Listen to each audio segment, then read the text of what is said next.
Let me start by saying Native Americans, we're not a people of the past. We're a people of the present.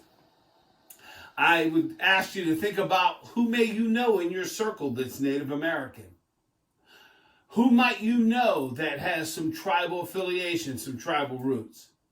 You know, most people have stereotyped us by looking at us through a certain lens, and we won't get into all that, but you know what those are. And certain types of what I'll call images have been depicted of who we are. But we're very much like you. We live in your community, we work in your community, we work where you work, and we actually are very much a part of this society. Just some interesting things to think about as we go forward. I want you to take a look at the screen and you'll see this very famous quote from Stephen Covey, which I love.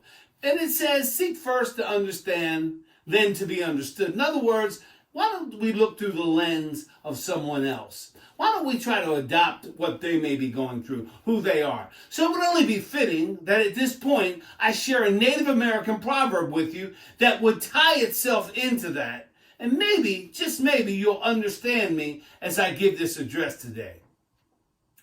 You really don't know me until you walked a mile in my moccasins.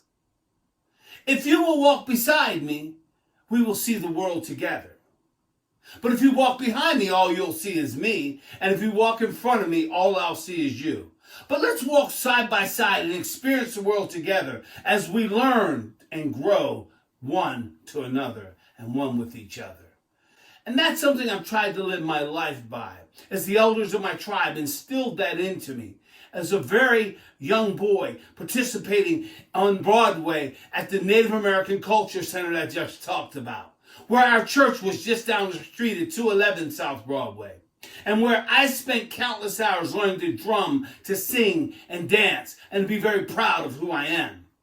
You know, I've often said I've had to learn to walk with an eagle feather in my left hand and my Wall Street Journal and briefcase in my other hand.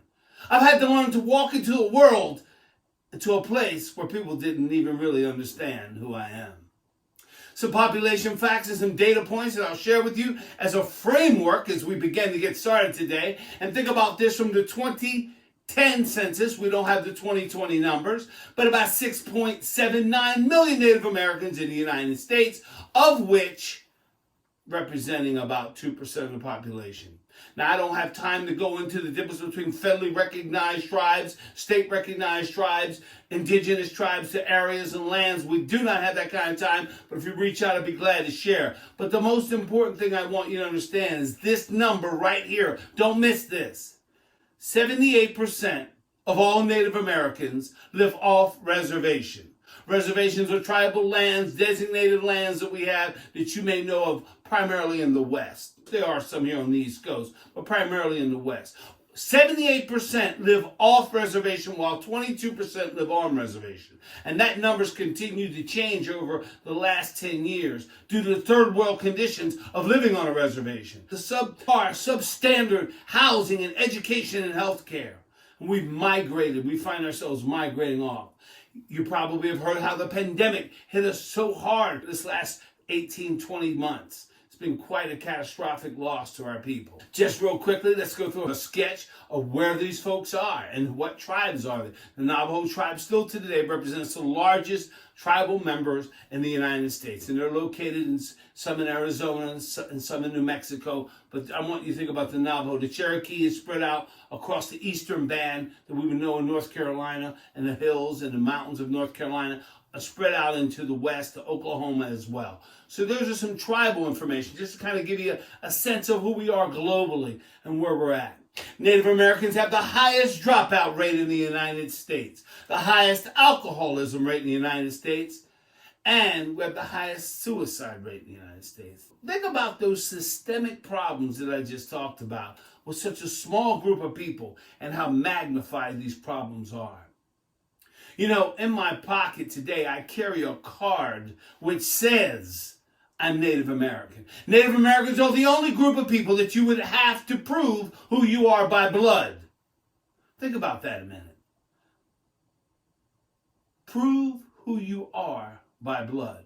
You certainly wouldn't walk up to the many races and ethnic groups of people and ask them to prove but to the federal government, to the state government, to county, city government, whoever it may be from a federal government standpoint, we prove who we are by blood. And yet, even further, tribes have now decided that there's a blood requirement to be part of a tribe. Federally recognized tribes represent somewhere around 570 tribes in the United States. These are tribes that take advantage of the programs, the housing, and you would probably know more of the gaming and the casinos that they take advantage of because they have a federal sovereign government-to-government relationship. And yet, we find tribes fighting against each other to keep them out of the pool to get this designation. The system really is kind of senseless when you think about proving who you are and then having to get into this pot of money. And imagine it's what we call per capita based. And I'll share with you why that's so important as we talk about my tribe. So just some quick facts on some tribes. So what is my story? It's real simple. Mom and Dad came to Baltimore in 1958 to leave the agricultural, the background, the farming lands of North Carolina, to migrate north, to find themselves now working in manufacturing. You know it, Bethlehem Steel, General Motors, all these great places that we had in the early 60s. And Mom and Dad were in that environment. Went to a high school in Southeast Baltimore called Patterson High School. There was 600 kids in our school. I'll never forget this. 600 kids. And there was only 4 Native Americans. It was me, Kenny, Regina, and some boy that checked the box. He knew he was an Indian. And we had struggles all the time. We'd be in the cafeteria and be asked this question often. What color are you? What race are you? Are you a half-breed? Where are you from? Are you black? Are you Italian? You look Hispanic.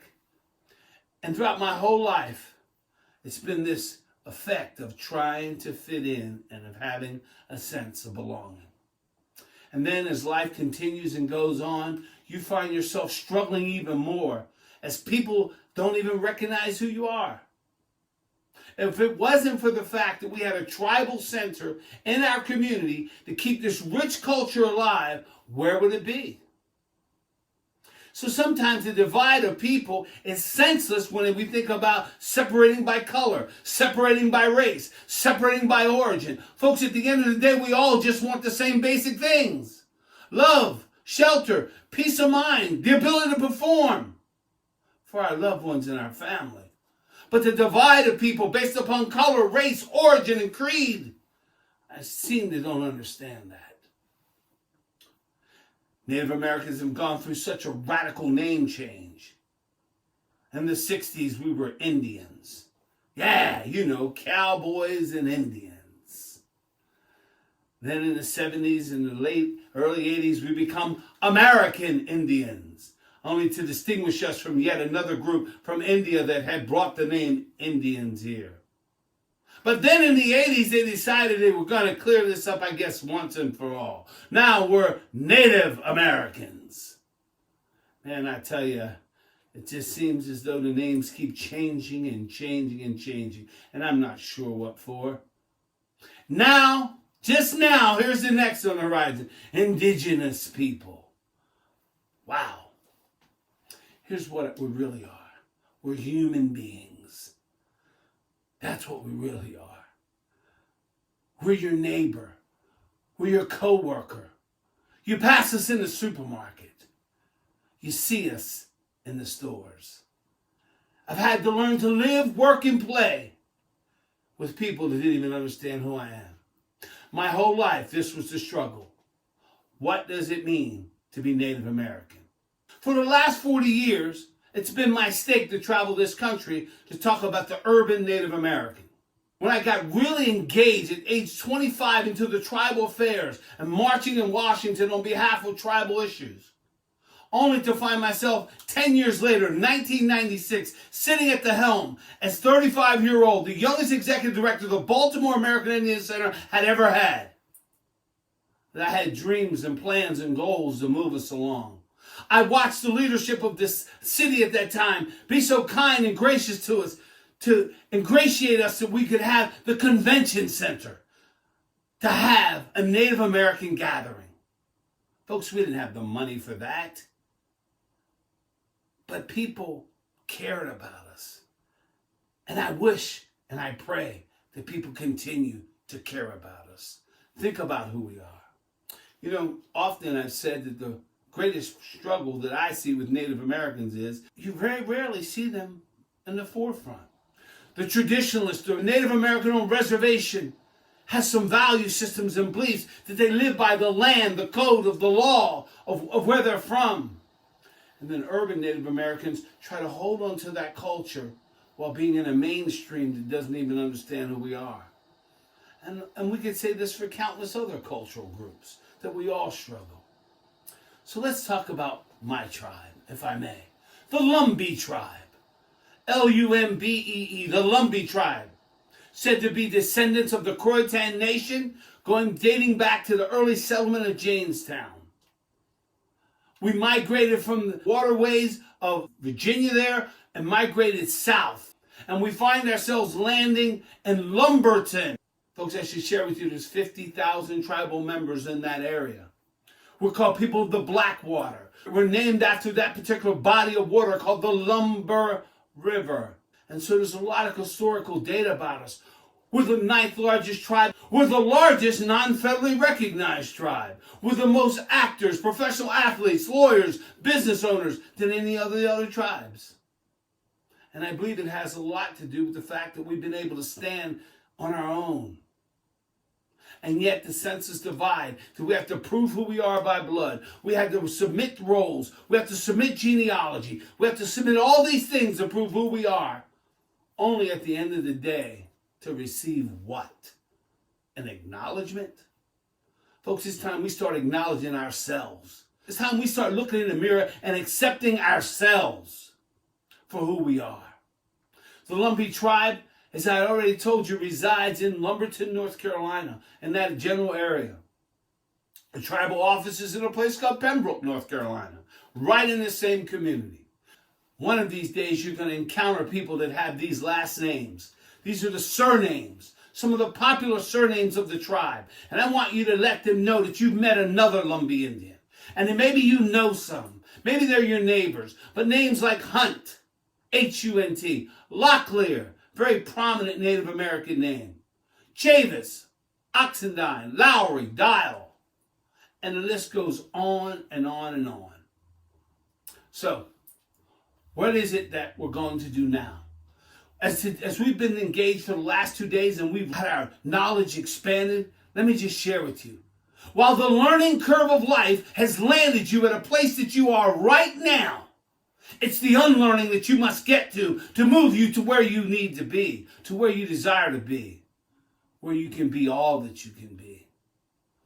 If you'll just let me cover these 4 points, I promise we'll stop and we'll hear from you. But folks, I'm here to tell you diversity is real simple. It's a fact. Let me show you how much of a fact that it really is. The word diversity simply means how we differ one from another. It does not talk about ethnicity. It does not talk about color of skin. It does not talk about race. It talks about differences. For example, you could have 100 Native Americans in a room and have such diversity that would be unreal. Some would wear glasses. Some wouldn't. Some would have college degrees. Some wouldn't. Some would be making 6 figures. Some would be below the poverty level. Some would be driving cars. Some would be using public transportation. Some would be able to read. Some would not. See, diversity is just real simple. It's a fact, how we differ one from another. But yet we want to divide people senselessly because of color, origin, race, colors of skin, ethnicity, backgrounds. Maybe even because you talk different than me. See, I believe what we really want is equality. Equality. And if you have something to write with and you're a leader here today, just real simple. Here's what equality is. Let's be fair. Let's be fair. Let's treat people fairly. And I'm not talking about the fair where they judge pigs and cows and give away ribbons. I'm talking about fair to mankind, fairness in your heart, fairness in your mind, fairness in your dealings, fairness in your actions, not treating someone better than the other. That's equality. So what is inclusion? Inclusion is real simple, and this is the term I use in the Native American community. There was a time I longed to be at the table. I wanted access to sit at the table. But I've matured and grown that my job is to get people to the table and to orchestrate from behind, not to be at the table. Inclusion means people want the opportunity. They want to be invited. They want to be felt like they belong, which brings me to the next point. So what is belonging? Belonging is real simple. Belonging lies in the eyes of the beholder. It's me. Do I feel a sense of belonging? Do I feel this sense of acceptance? A lot of times that struggle lies because my self-image is not strong enough to be where I need to be. And I teach Native Americans all the time, be the best you can be. And don't worry about if you fit in. Know this, you still belong. It's not their job to tell you belong. It's yours to fit in. It's yours to adopt. It's yours to have that sense of belonging. But equally, the responsibility lies on the other side of the table, is to make people feel a sense of belonging. When we get belonging, we have a great outcome. Yes, we can have diversity, equity, inclusion, but if we never get to belonging, I think the ball stops right there. So I would ask you today, what are we doing in our own lives, in our own personal circles, in our communities, in our families? What are we doing to bring about this equality? What are we doing to stop this senseless divide among some people that maybe we know? I took this vow to myself when I got on this mission called personal development on December the 7th of 1989, when I decided I knew my purpose in life and my passion was to give and to lead the world to better places as a result of my being. I'm no longer going to be that participant that holds up the progress. I'm not going to buy into the foolishness, to the trickery, to the lies. I'm going to treat people right and leave the world a better place as a result of my being.